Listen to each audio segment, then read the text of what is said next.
Hello and welcome to another episode of the Retain podcast on the GrowthAmped channel. We are joined today by Justin Rodemacher, who is the founder of Arborist Marketing Pros and host of the Branching Out podcast, a niche-focused digital marketing agency dedicated exclusively to tree service companies. His firm offers SEO, pay-per-click, website design, social media, content writing, customer management solutions. And Justin also runs an Arborist Academy that has published resources like the $1 million tree service systems checklist. He's deeply embedded in the green industry operator community and already runs a podcast himself, like I mentioned, making this a peer-to-peer conversation between two growth-focused agency founders. Justin, welcome to the show. Thanks for having me. I'm honored. Excited to be here. Hey, it's always fun hosting a fellow podcaster and just learning as we go. So it's my pleasure to have you and just followed your journey building the agency that you've built and very curious about the niche itself. So I think let's unpack some of that today for our audience and just have fun with it and share your stories and any lessons that can help them kind of think through what it takes to build something like you have in the green space. So yeah, you've built something pretty unique. Arborist Marketing Pros, a full-service digital marketing agency that works exclusively with tree companies. Walk us through how that came to be and what led you to go all in one industry instead of staying as a generalist.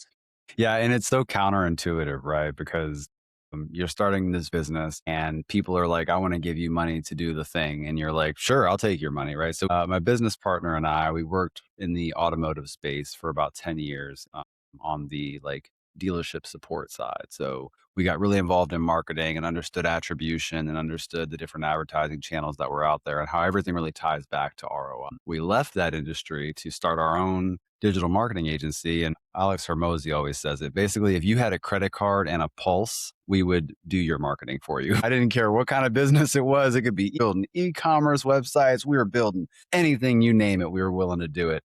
And we ran that way for quite some time as a generalist agency. We ended up getting a business coach and joining a business coaching group that really focuses on, hey, you have to pick a niche. And dude, we fought it. Like, I didn't want to because it's hard to say no to money, especially when you're early on in the agency and you don't have a ton of cash flow. So hard. And so what ended up happening is we signed up a few tree companies on our platform and we solved some problems. We figured out that there are some specific challenges that tree service companies face that are kind of global. And if we can solve those problems for them, then we almost have like this repeatable process that we know works over here. So we can go ahead and apply it over here across the country for a different client, which allows us to speed up the results, right? So that's sort of how Arborist Marketing Pros got started, is we were kind of forced to by our coaching group to pick a niche. And we looked at our current book of business and we saw that we had a few tree clients that we were winning for. So we decided to go all in. That's perfect. Yeah. And quite honestly, right, you're the first guest I've had on my podcast that has a niche that is so specific. So it's kind of great just to learn a little bit more about it. So you wear a lot of hats, founder, strategist, and now even a podcast host, right? With the Branching Out podcast. What does a typical day look like for you? And what are you most focused on right now in the business? Yeah. So what's cool now is we just crossed recently the 7-figure annual recurring revenue mark. And so at this point, I have 18 employees internationally. And what's cool is that now we've been in the position where we have people that are smarter than I am doing web development and are more focused and better than I am doing our marketing strategy on pay-per-click, right? And so for the long time, that was us. That was us as the founders. We'd sell you and then we'd turn around and we'd build your website and then we'd turn around and we'd be your customer success, your support person, right? So Sure.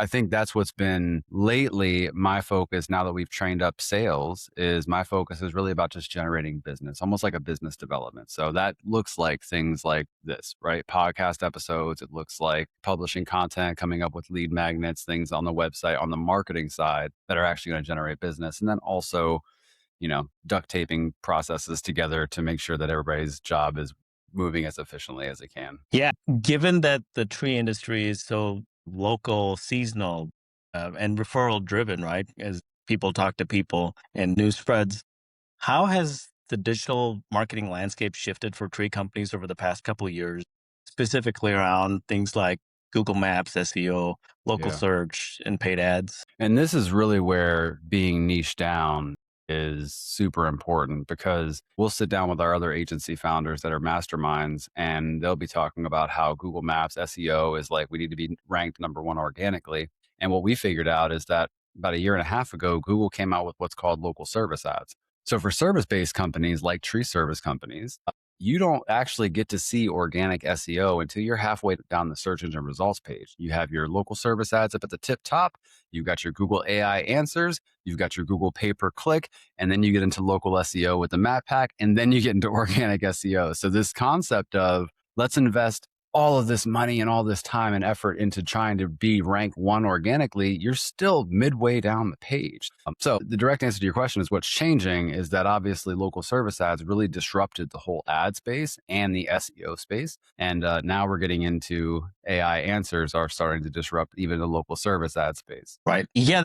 So many people, right, are moving from just Googling stuff to asking their AI agents, whether it's GPT or Claude or Gemini, to find them service providers or partners or agencies or whatever it is that they're looking for to fulfill their needs, right? What do you do when you've got two customers or two service providers that are your customers and that are working in the same geographic area? What kind of conundrum does that present to you when you're faced with that? So we've gone back and forth with this within the agency for quite some time. When we first started out, we signed up a client. We wouldn't take any more clients in that area. What ended up happening is we had such a good referral network here locally. I live in Daytona Beach, Florida. So we have a ton of tree companies here. And so we ended up representing probably 5 or 6 companies all in the same loose area, especially because they're service-based businesses that are willing to travel 40 to 50 miles to go do a good job, right? So there's a lot of overlap there. And really what it comes down to is, okay, do you want to compete with somebody that we don't understand their market, or do you want to compete with somebody that is doing what we're doing, right? Because not to toot our horn, but there are not many agencies that are as invested in bringing in good talent, that are invested in making sure that they have their processes dialed in, that can actually get results for clients and also take the time to support the clients. So because we are one of those agencies, we generally have better results than most of the competition in the local area, whatever market that we're in.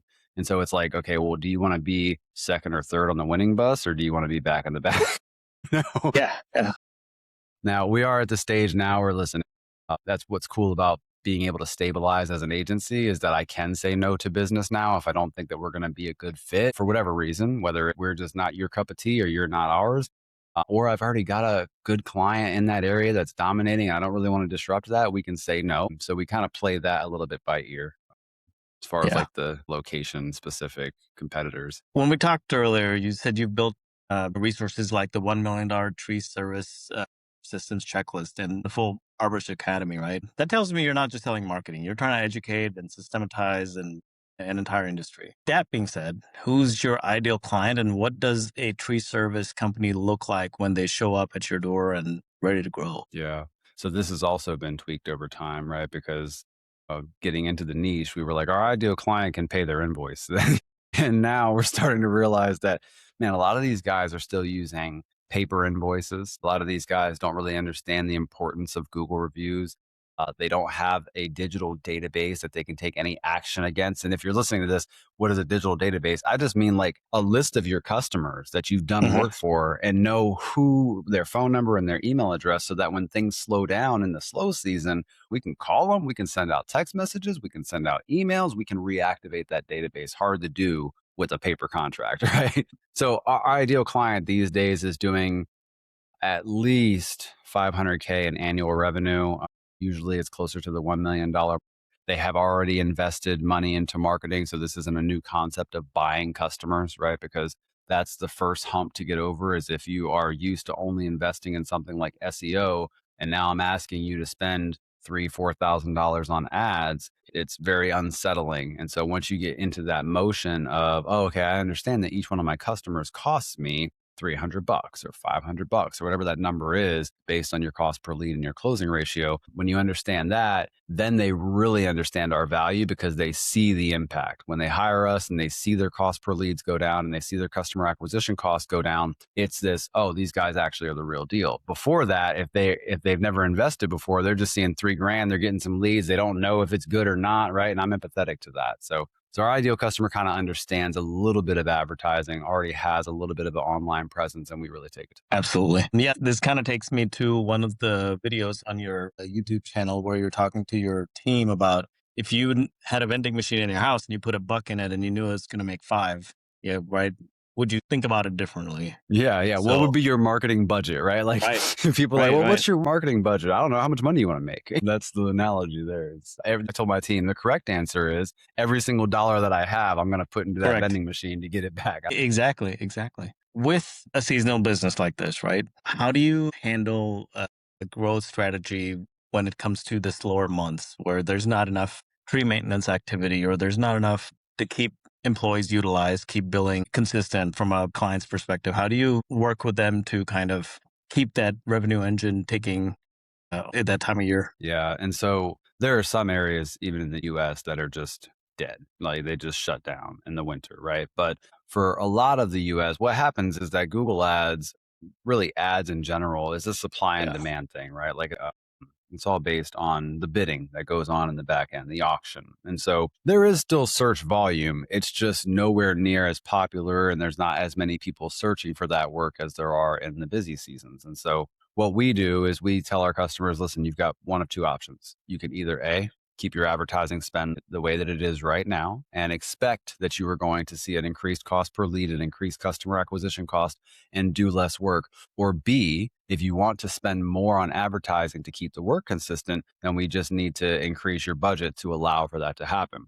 The other thing that we like to do is going back to the customer reactivation campaigns. If we notice that we already have a database of people that you've done jobs for or that have engaged with your business, let's send out some communications to those people. Let's send out text message campaigns and email campaigns saying, hey, we're going to be in your neighborhood. We're actually doing seasonal discounts right now. Give them some sort of an offer to reactivate. And those couple of things combined can usually carry most tree service companies through the winter. Yeah. I see here in Texas, I've seen a lot of this where you've got a lawn care company or you've got a tree trimming service, or they do both. And then closer to the holidays, they come out and they're like, hey, by the way, we hang lights in the holidays. And it's the Yeah, same yeah, guys, you know them because they come around and you're seeing them in the summer months. Same dudes are mowing your lawn and trimming your trees. And the next thing you know, they're hanging Christmas lights. And yeah. it's just like one more, literally using the seasons to your advantage. Do you ever suggest that We type of so we stuff haven't or had talk to we them? haven't had like a ton of success with that. I've had a couple of clients that do that where they do the Christmas lights in the winter time. I think it's a great business to get into, to be clear. Yeah, It has different business economics than tree service. And so it's almost like you have a lot of switches to flip in the brain and in your processes. But I love it. I mean, you've got equipment, you've got lifts that are sitting there collecting dust that are costing you money every single month. Why not put them to use? I love it. exactly. Because we still have to eat in the Yeah, winter exactly. time, Yeah. right? Yeah. Somebody's got to hang these lights. Exactly. From a competitive standpoint, right? How do you differentiate when a tree company is comparing you to a general digital marketing agency that claims to do everything else? What's your core message that closes the deal? Yeah. I think what's beneficial, there's obviously a ton of benefits. And I also have some great competitors in our space that serve the exact same industry that are phenomenal individuals, right? But I think in any niche, like if I'm a plumber, if an agency only focuses on plumbers, they're going to understand the nuance of your specific trade. They're going to know your terminology. They're going to know your lingo. They're going to know your sales process a little bit more intimately. And they probably have already seen the challenges that you're about to get through. So I think the thing that differentiates us is that because we are niche specific, we speak the language, but we're also members of the TCIA, which is the Tree Care Industry Association. And we're also members of the ISA, which is the International Society of Arboriculture. And so they're like certifications and like foundations that exist and organizations that exist within the tree care industry. And so that gives us a little bit more, call it reputation, if you will, but really just, hey, listen, you want to be here in revenue? We've done this with these 5 companies. It speaks more volumes than we can definitely do that for you. Yeah, for sure. So on that note, right, you run your own podcast called Branching Out, which is squarely focused on the arborist community. How has that podcast shaped the way Arborist Marketing Pros grows its own brand, and what's been the biggest surprise from doing it? I think the biggest surprise is having so many conversations with established tree companies and the owners of established tree companies is you start to see some patterns that exist between the different founders that make it past the $1 million mark, right? You also get some like really good insights. And that was the whole purpose of doing the podcast was to, for whatever reason, our industry is very secretive over the sauce, right? Like it's very competitive in the tree service industry. So there's not as much knowledge sharing as there are in some other industries. And so that's really what I set out to do with the Branching Out podcast was to let's interview some founders that have built something impressive and share that information with some guys that are just trying to get started. And so I think from a business perspective, like from our business perspective, it really just makes amazing content because I can record a piece of content, a podcast episode, and we've got 6, 7, 8 short clips that can go out on social media. But then also you kind of get to build some relationships with some people. I still communicate with guests that I've had over a year ago that may or may not have signed up for our services in the past. It doesn't matter. We're still all part of the same industry. Right. Right. Oh, that's great. Does that give you any opportunity to, let's say, take somebody that's an existing client of yours and say, hey, have you thought about franchising your model? Because we can definitely find the neighboring state that has similar trees and flora, right? And franchise this out and bring you one new income stream, right? One new revenue stream if we were to do it this way. And you can essentially mentor your franchise partner that can start working on your processes, implementing your processes in his market, his or her market, and learn from you. And then you can be part of that monetization plan. Has that ever come up? It hasn't come up explicitly like that. What has come up is what's next for the brand. And I think that's sort of touching on some of where we're wanting to go is to be more of a resource for the industry on like the education side. And certainly teaching guys how to franchise businesses could be part of that model. But yeah, I mean, I love it. Like there are some big franchises in our industry, but they're not currently really our ideal client. But who knows? We'll get there. Yeah. Takes one good business with a good SOP to start growing it to a next partner, right? That's it. Let's talk a little bit about challenges and future growth, right? If you think about the next 12 to 18 months, right? What's one growth challenge that if you cracked it would change everything for the agency?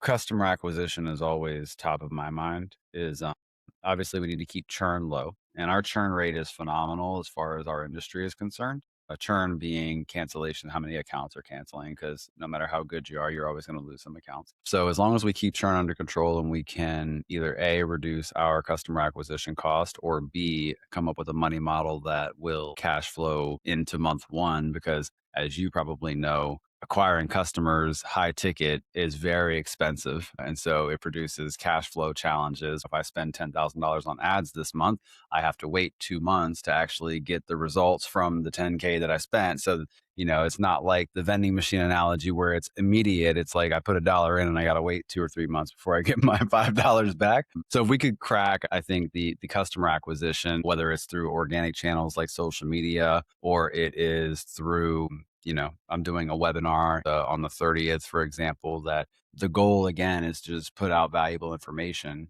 But I think there will be some business activity that comes from that, right? So solving customer acquisition is probably what would help us the most. Got it. You've got some good case studies, right? Whether it's the Classy Oak Tree Care or Moose's Tree Service, and they show real results. When you're bringing on new clients, what's working best for you in your own client acquisition journey right now? And what are the channels or angles you feel are underexplored for the agency itself? Yeah, I think we need to diversify our marketing internally. Like we just started running Google ads for the agency. Most of our advertising has been done on Meta, so Facebook and Instagram. I think that there's some opportunity to really dial in the Google ads for ourselves. I think what's working within our processes is our implementation of AI is pretty impressive. And we think about AI as a tool. Right. It's a tool that I can give to each one of my team members to make their jobs significantly more efficient. And from a founder's perspective, CEO, whatever perspective, it's less expensive to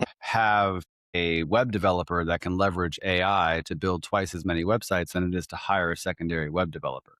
And so I don't think that AI is replacing these roles, at least not today in our agency. It's not. What it's doing is it's allowing us to expand capacity without actually having to increase headcount as rapidly. That said, I think that's going to be one of the things to keep an eye on with what changes. I think that the agencies that are really embracing AI and staying up to date on it, and unfortunately, nobody's an expert because we're all experiencing it for the first time, right? I can't go find somebody that's been doing AI for 10 years because it hasn't been around that long. So Exactly. it's new to all of Exactly. us. So Yeah, I think that's going to be a huge game changer for most agencies and for sure. businesses. Well, when we just look at the online digital landscape, right, we see that content is central to so much of what we do as in business, right? So when you look at your clients, right, you've got SEO content, you've got social media ads. How are you handling content production and outreach at an agency level? Is there a point where creating content for your own brand and prospects starts to feel like a bottleneck? Yeah, for sure. And I have a phenomenal marketing assistant, a marketing admin. Assistant's probably too small of a title for what he actually does, but he edits all of our podcasts. That was a game changer. Edits all of our short form content because previously that was me and I was the bottleneck.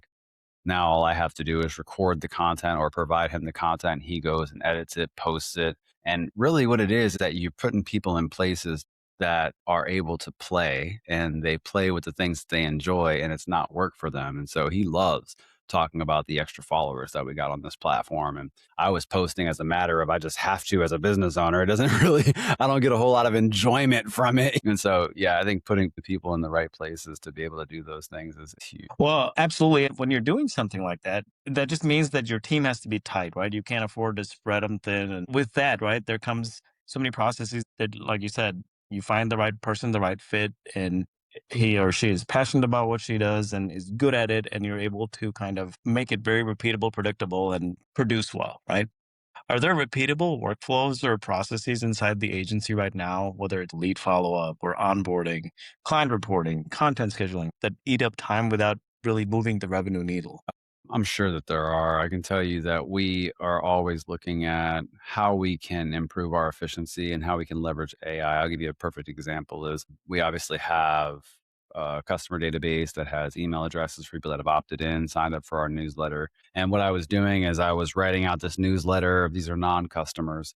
I'm writing out a newsletter a couple of times a week. I'd forget one week, I wouldn't do it. And I wouldn't spend a whole lot of time doing it. And so it was very sporadic. And I thought to myself, there's got to be a way that I can just build an AI agent to do this for me. And so within a matter of, I don't know, 2 to 3 hours, maybe of like consistent work, I have this AI agent that writes emails, sends the emails, and then looks at the data from tracking open rates and tracking unsubscribes and tracking link clicks and optimizes itself to get better and better over time. And so I'm always telling my team, like, I want to know what we're wasting time on, what's taking the most time. We just recently built a Google Business posting bot because Google Business Post is something that was eating up a lot of my SEO team's time. And so now, just instead of them using AI to help write the content, we actually have AI writing and scheduling the content. They just have to go in and approve. And if they find something that's off, then they'll deny it. Right. Yeah. So, yeah, Well, always pretty make, soon there'll be an AI to kind of check the other AI's work, right? To make yeah, sure that, exactly. hey, does it line up with my core business principles? Does it line up with the time of year? We're not talking about putting fertilizer down in the heat of the summer. Yeah. And that was part of the prompt for my AI newsletter agent is I said, first thing that you do is go out and research and find what's going to be interesting to tree service business owners. What's a tip or trick that they can use given the time of the season that we're in, the day of the, like all that. And so it's sending out emails that are like, hey, here's a trick that you can do to keep your Thursday booked out. And it's like, this is great. Absolutely. And as we talk about the different uses of AI, right? So voice seems to be very hot and growing at this time, right? It's changing how agencies handle client communication, intake, leaky buckets, fulfillment, so many different aspects, right? It never calls in sick. There's no bottleneck that I'm on the other line. I can't answer your call, leave a message. Always, it can handle what, three, four, five calls at the same time, give out the information, make sure that the triaging is right. So is this something that's on your radar, either for your own agency ops or as a value add you could offer to your tree service clients? So funny enough, and this goes back to the niche specific, right? Is that we figured out that I love my tree guys, but there is a very common theme that they miss a lot of phone calls. And it's very common for them to have a voicemail that says, "Hey, I'm busy. I'm in a tree. I'm on the other line, whatever. Can you leave your name, phone number, the address where you want the service done? And I'll get back to you." My background in automotive and in an industry that spends millions of dollars on marketing, I understand that there's a ton of money that leaks when you don't have a good telephone process. And so that was something that we implemented very early on was AI call answering. So if there's any service-based businesses that happen to stumble across this, Google local service ads, for example, one of the ranking signals there is the answer rate of the telephone call. And so we were finding out, we're signing up these clients. We're like, hey, we're going to get you set up on LSA. We're going to run your pay-per-click campaigns. And the LSA account just wouldn't work the way that we wanted it to work. And it's because they were missing the phone calls. And so I'm like, I can either tell my clients until I'm blue in the face to answer the phone, or I can say, let's go ahead and use AI to answer these calls for you, improve your conversion rates. But then also it gives the agency context about the lead that actually came in, which is even more valuable. So yeah, we leveraged it. We branded it. We call it Clippy, which is our AI that can talk to tree service customers, or more specifically, homeowners that are trying to get tree service done, finds out information about, are there septic tanks nearby that we need to be aware of? Any fences? Can we get a lift back there? So that way, when we send the lead in, we've got all sorts of information about that. Yeah. You ever try to sell it in a funny way? Like, hey, we've got Jenny, 8675309. That's awesome. She's going to answer your call every time you Yeah. call. No, but it is funny. I have a sales team that makes outbound phone calls, and inevitably they'll hit somebody's voicemail and they're like, these guys don't even have AI answering. I'm like, I know, most people don't. So let's talk a little about metrics, right? You track metrics for yourself, your clients relentlessly, right? Ranking, lead volume, conversions. But how do you measure the health of your own agency growth? And are there any visible gaps that frustrate you today? Yeah, I think so. For our agency, obviously we look at the P&L. We look at churn. So what percentage of our customers are leaving us month over month? And we look at gross new revenue every single month. And then the probably obvious ones that apply to any business, which is what is my customer acquisition cost? What's my cost per lead, total marketing spend, those types of things. As far as like the efficiency of the team, we tend to look at speed to launch. So how long is it taking us to actually get a website off the ground and live when we're building a new website for somebody? How long is it taking us to get a Facebook ad campaign live, creative creation, all that type of stuff?